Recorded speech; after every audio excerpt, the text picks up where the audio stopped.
ओम शांति। आज 21 मार्च 2026 आज की साकार मुरली के अनमोल मधुर महावाक्य सुनेंगे। मीठे मीठे बाबा के मीठे बच्चे, श्रीमत पर कल्याणकारी बनना है, सबको सुख का रास्ता बताना है। श्रीमत पर कल्याणकारी बनना है, सबको सुख का रास्ता बताना है। प्रश्न है, किसी भी प्रकार की गफलत होने का मुख्य कारण क्या है? किसी भी प्रकार की गफलत होने का मुख्य कारण क्या है? उत्तर है, बाबा कहते देह अभिमान। देह अभिमान के कारण ही बच्चों से बहुत भूलें होती हैं। वे सर्विस भी नहीं कर सकते हैं। उनसे ऐसा कर्म होता है जो सब नफरत करते हैं।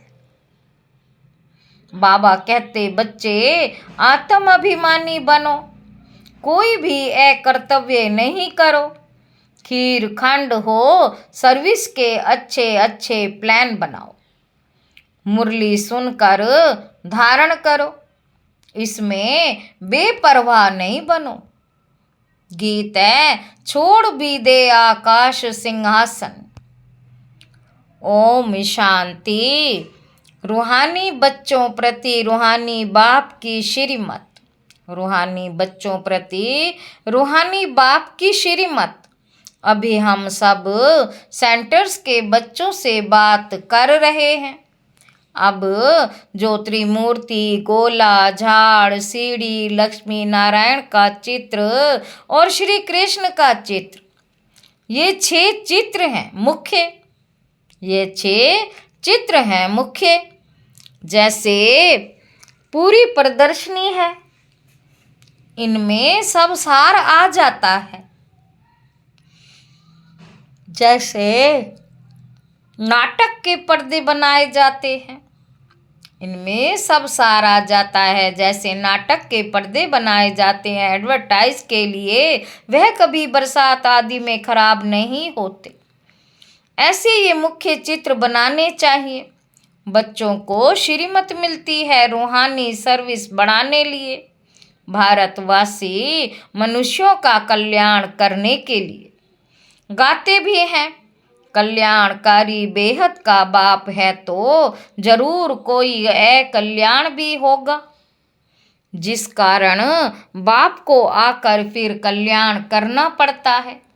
रूहानी बच्चे जिनका कल्याण हो रहा है, वह इन बातों को समझ सकते हैं।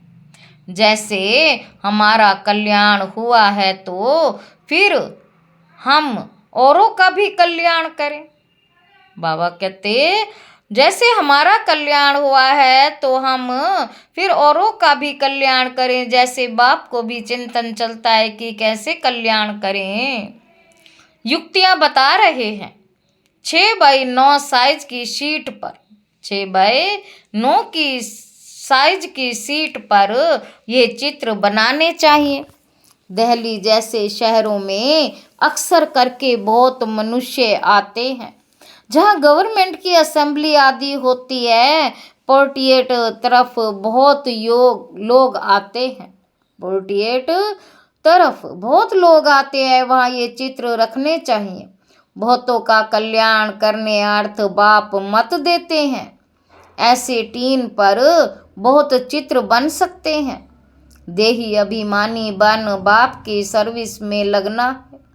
बाप राय देते हैं, ये चित्र हिंदी और अंग्रेजी में बनाने चाहिए। ये 6 चित्र मुख्य जगह पर लग जाएं। अगर ऐसे मुख्य स्थानों पर लग जाएं तो तुम्हारे पास सैकड़ों समझने के लिए आएंगे। परंतु बच्चों में देह अभिमान होने के कारण बहुत भूलें होती हैं। ऐसे कोई मत समझे कि मैं पक्का देही अभिमानी हूँ। ऐसे कोई मत समझे कि मैं पक्का देही अभिमानी हूँ। गलतियाँ तो बहुत होती हैं, सच नहीं बतलाते। समझाया जाता है, ऐसा कोई कर्तव्य नहीं करो जो कोई खराब नफरत लाए, कि इनमें देह अभिमान है। तुम सदैव युद्ध के मैदान में हो, और जगह तो 10-20 वर्ष तक युद्ध चलती है।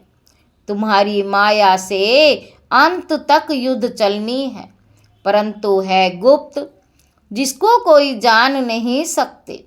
गीता में जो महाभारत लड़ाई है वह जिस्मानी दिखाई है, परंतु है यह रूहानी। रूहानी युद्ध है पांडवों की, वह जिस्मानी युद्ध है जो परम पिता परमात्मा से विपरीत बुद्धि है। तुम ब्राह्मण कुलभूषणों की है प्रीत बुद्धि, तुमने और संग तोड़ एक बाप के संग जोड़ी है। बहुत बार देह अभिमान आने कारण भूल जाते हैं, फिर अपना ही पद भ्रष्ट कर लेते हैं, फिर अंत में बहुत पछताना पड़ेगा। बाबा कहते कुछ नहीं कर सकेंगे, ये कल्प कल्प की बाजी है। इस समय कोई कर्तव्य कार्य करते हैं तो कल्प कल्पांतर के लिए पद भ्रष्ट हो जाता, बड़ा घाटा पड़ जाता। बाप कहते आगे तुम 100% घाटे में थे, अब बाप 100% फायदे में ले जाते हैं। तो श्रीमत पर चलना है, हर एक बच्चे को कल्याणकारी बनना है, सबको सुख का रास्ता बताना है। सुख है ही स्वर्ग में, नरक में है दुख। सुख है ही स्वर्ग में, नरक में है दुख। क्यों? यह है विशेष दुनिया। वह वॉइसलेस थी, अब विशेष दुनिया बनी है, फिर बाप वॉइसलेस बनाते हैं। बाबा कहते इन बातों को दुनिया में कोई नहीं जानते, तो मुख्य ये चित्र परमानेंट स्थानों पर लगने चाहिए। पहला नंबर दिल्ली मुख्य, सेकंड बॉम्बे और कलकत्ता। पहला नंबर दिल्ली मुख्य, सेकंड बॉम्बे और कलकत्ता। कोई को ऑर्डर देने से सीट पर बना सकते हैं। आगरा में भी घूमने के लिए बहुत जाते बच्चे। सर्विस तो बहुत अच्छी कर रहे हैं, और भी कुछ कर्तव्य करके दिखाएं। ये चित्र बनाने में कोई तकलीफ नहीं है, सिर्फ एक्सपीरियंस, अनुभव चाहिए। अच्छे बड़े चित्र हैं हो जो कोई दूर से भी पढ़ सके। गोला भी बड़ा बना सकते हैं, गोला भी बड़ा बन सकता है, सेफ्टी से रखना पड़े, जो कोई खराब ना करे। यज्ञ में असुरों के विघ्न पड़ते, क्योंकि यह है नई बातें, ये दुकान निकाल बैठे हैं। आखिर में सब समझ जाएंगे कि हम उतरते आए हैं, जरूर कुछ खामी है। बाप है ही कल्याणकारी, वही बता सकते हैं कि भारत का कल्याण कैसे और कब हुआ।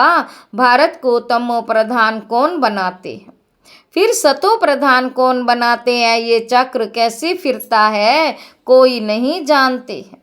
संगम युग को भी नहीं जानते हैं, समझते हैं भगवान युगे युगे आता है। कभी कहते हैं भगवान तो नाम रूप से न्यारा है, भारत प्राचीन स्वर्ग था।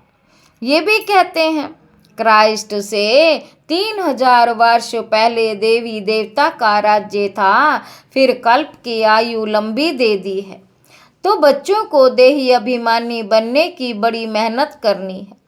आधा कल्प सतयुग और त्रेता में तुम आत्म अभिमानी थे, परंतु परमात्म अभिमानी नहीं थे।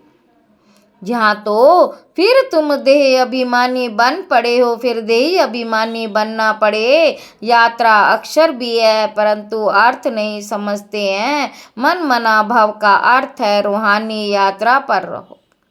हे आत्माएं, मुझ बाप को याद करो। श्री कृष्ण तो ऐसे कह ना सके, उन पर कोई कलंक लगा ना सके, ये भी बाप ने समझाया है। सीढ़ी जब उतरे हैं तो आधा कल्प काम चिता पर बैठ काले हो जाते हैं। अब है ही आयरन एज, उनकी संप्रदाय काली ही होगी, परंतु सबका सांवरा रूप कैसे बनाएं। चित्र आदि जो भी बनाए हैं सब भी समझी के हैं, उसको ही श्याम फिर सुंदर कहना।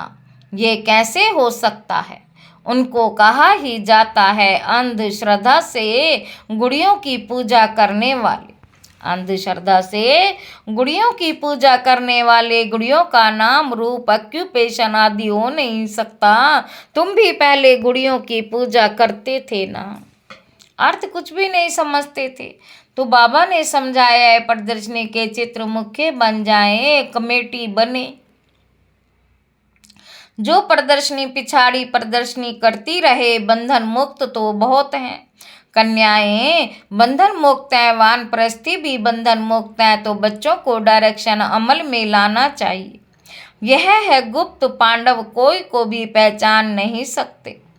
बाप भी गुप्त, ज्ञान भी गुप्त। वहाँ मनुष्य मनुष्य को ज्ञान देते हैं, ये परमात्मा बाप ज्ञान देते हैं आत्माओं को। परंतु ये नहीं समझते कि आत्मा ज्ञान लेती है, क्योंकि वह आत्मा को निर्लेप कह देते। वास्तव में आत्मा ही सब कुछ करती है।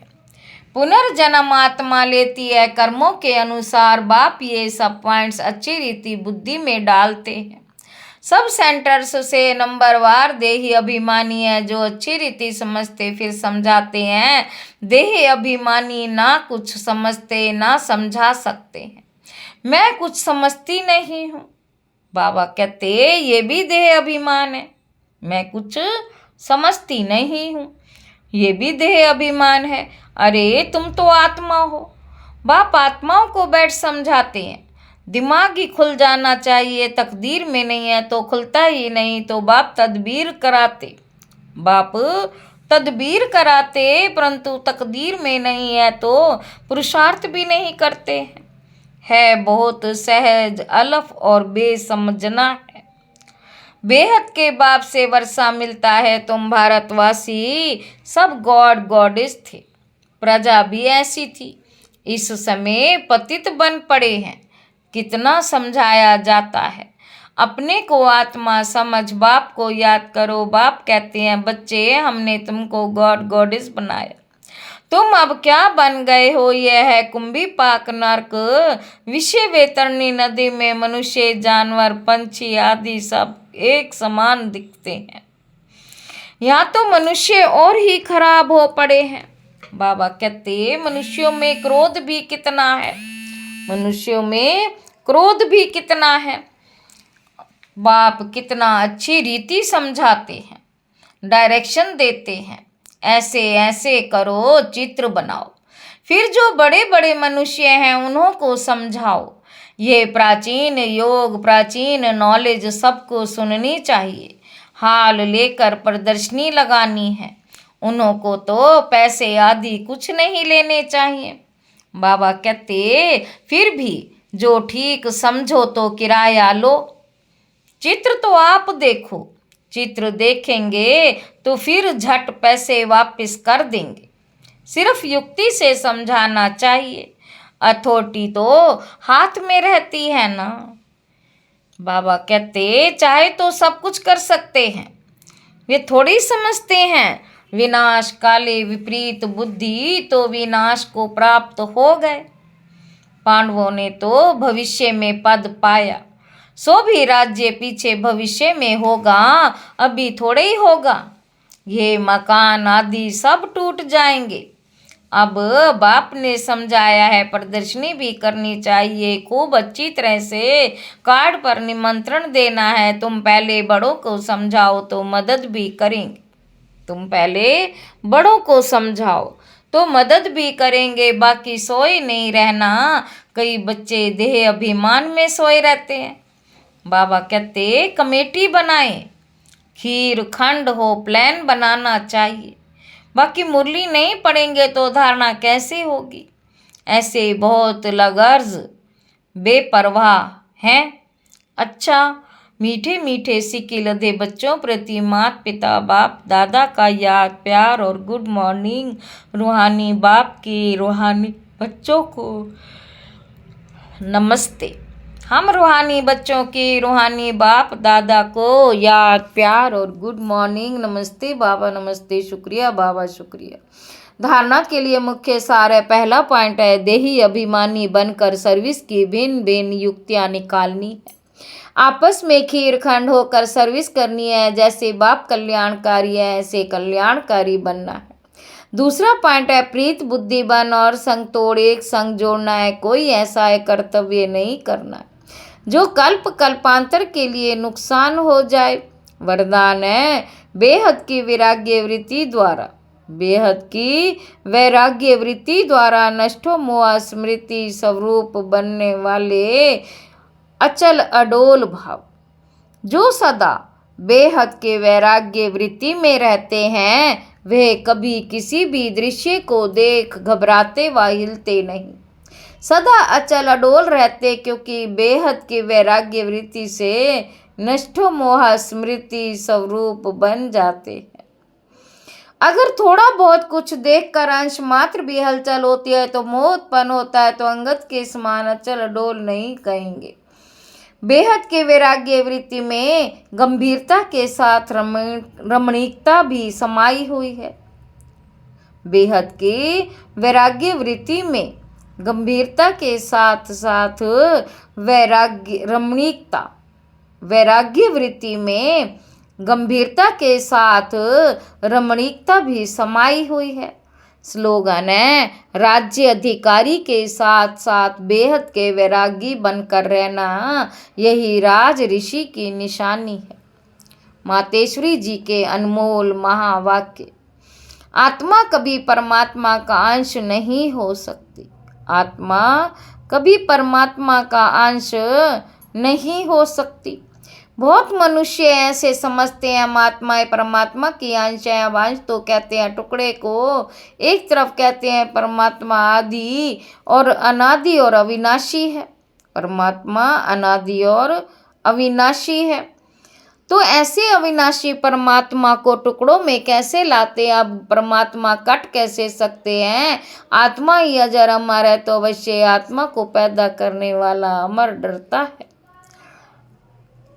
आत्मा को पैदा करने वाला अमर ठहरा, ऐसे अमर परमात्मा को टुकड़े में ले आना गोया परमात्मा को भी विनाशी कह दिया।